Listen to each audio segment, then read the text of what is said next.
வணக்கம். சற்று முன் கிடைக்கப்பெற்ற ஒரு மிக மிக முக்கியமான செய்தி ஒன்று வெளியாகி உள்ளது. 910 கோடி சிக்கியுள்ளது.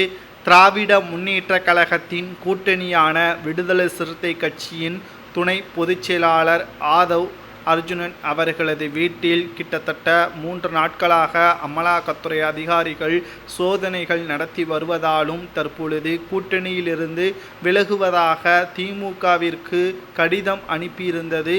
ஆனால் கூட்டணியை தொடருவதற்கு திமுக பல கோடிகளை கொடுத்ததாகவும் அந்த பணம்தான் தற்பொழுது அமலாக்கத்துறை அதிகாரிகளால் கைப்பற்றப்பட்டிருப்பதாகவும் தற்பொழுது தகவல்கள் கிடைக்கப்பெற்றுள்ளது. ஒட்டுமொத்தமாக திமுகவிடம் கூட்டணியாக இருக்கக்கூடிய மிகப்பெரிய ஆளும் திறம் கொண்ட கட்சிகள் பணத்திற்காக தங்களுடைய குறிப்பிட்ட ஆதரவாளர்களையும் குறிப்பிட்ட சமூகத்தினரையும் திமுகவிற்கு அடிமையாக வேலை செய்யக்கூடிய வகையில்தான் திருமாவளவன் செய்து வருவதாக குற்றச்சாட்டுகளும் எழுந்துள்ளது.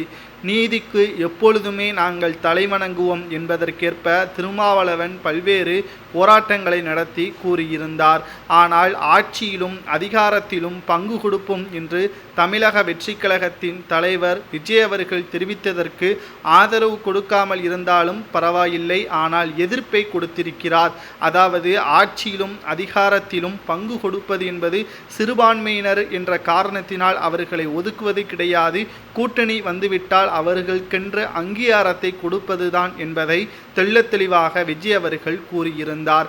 ஆனால் திமுகவிடம் பணத்தை பெற்றுக்கொண்டு ஆளும் கட்சிக்கு எதிராக செயல்படக்கூடியவர்களை வன்மையாக கண்டிக்கிறோம் என்று திருமாவளவன் பேசும்போதே நாம் சந்தேகப்பட்டிருந்தோம், பணத்தை வாங்கி கொண்டுதான் பேசுகிறார் என்பது. ஆனால் தற்பொழுது தெரிந்துவிட்டது, திருமாவளவன் கைக்கூலியாக இருக்கக்கூடிய ஆனந்த் அர்ஜுனன் அவர்களது வீட்டில் அமலாக்கத்துறை அதிகாரிகள் சோதனைகள் நடத்தப்பட்டு பெரும் அளவிலான ஆவணங்களையும் கைப்பற்றப்பட்டிருக்கிறார்கள். ஏற்கனவே இவருடைய மாமனார் வீட்டில் சோதனைகள் நடத்தி 450 கோடி ரூபாய் தற்பொழுது முடக்கப்பட்டிருப்பதும் குறிப்பிடத்தக்கது.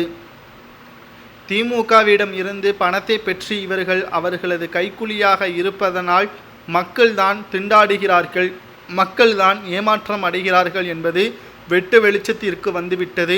இவர்களுடன் கூட்டணி வைப்பதற்கான அதிகாரங்கள் 2 சீட்டுக்கு மேல் கொடுப்பது அல்ல, பணத்தை எவ்வளவு மேல் வாங்க முடியுமோ அனைத்தையும் பெற்றுக்கொண்டு பதுக்கி வைப்பதற்குத்தான் இவர்கள் மக்களை கைக்கூலியாக பயன்படுத்துகிறார்கள் என்பது இதன் மூலம் தெரிய வருகிறது. இவர்களுக்கு என்ன தண்டனை வழங்கலாம்?